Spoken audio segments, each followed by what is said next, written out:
Maria Torres had saved for 11 months to buy that first-class ticket, not for herself, but for Duke, the retired military working dog she had adopted after he washed out of active service with a torn ear and a limp he never complained about. Duke had spent 6 years finding explosives so that young men and women could walk home to their families. Now he was old, gentle, and completely hers. When the airline agent looked at her name, then at the dog curled quietly by her feet, something in the woman's face changed, and she said the seat didn't seem to be for someone like her. If you've ever been looked at and judged, before a single word left your mouth, you already know the feeling that crawled up Maria's spine in that moment. And stay with me, because what happened next is the kind of thing that restores your faith in strangers. The agent murmured something about appropriate passengers for first class, loud enough for the row behind to hear. A businessman chuckled. A woman in pearls pulled her purse closer, as if a waitress and an old dog might steal something just by existing nearby. Maria's cheeks burned, but she didn't argue. She had learned, over years of double shifts and short tempers from customers, that dignity sometimes means staying quiet when the whole world expects you to make noise.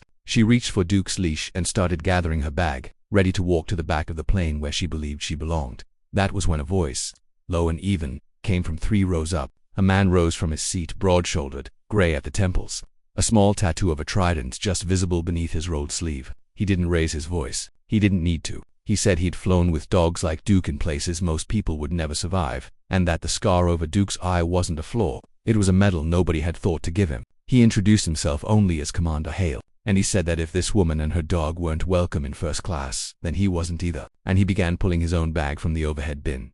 The cabin went silent in that particular way. A room goes silent when everyone suddenly remembers they have a conscience, the agent stammered. The businessman stopped chuckling. Commander Hale didn't sit back down. Instead, he asked Maria, gently, if she and Duke would take the seats beside him, and he told the agent that he'd be glad to explain the situation to corporate himself. If there was any more confusion about who belonged where, Maria stood frozen for a moment, unsure if kindness this plain in this public was something that still existed, or if she'd simply misheard him. But Duke, sensing the shift in the air the way trained dogs always do, leaned his gray muzzle against her hand, and that small, warm weight was enough to make her move.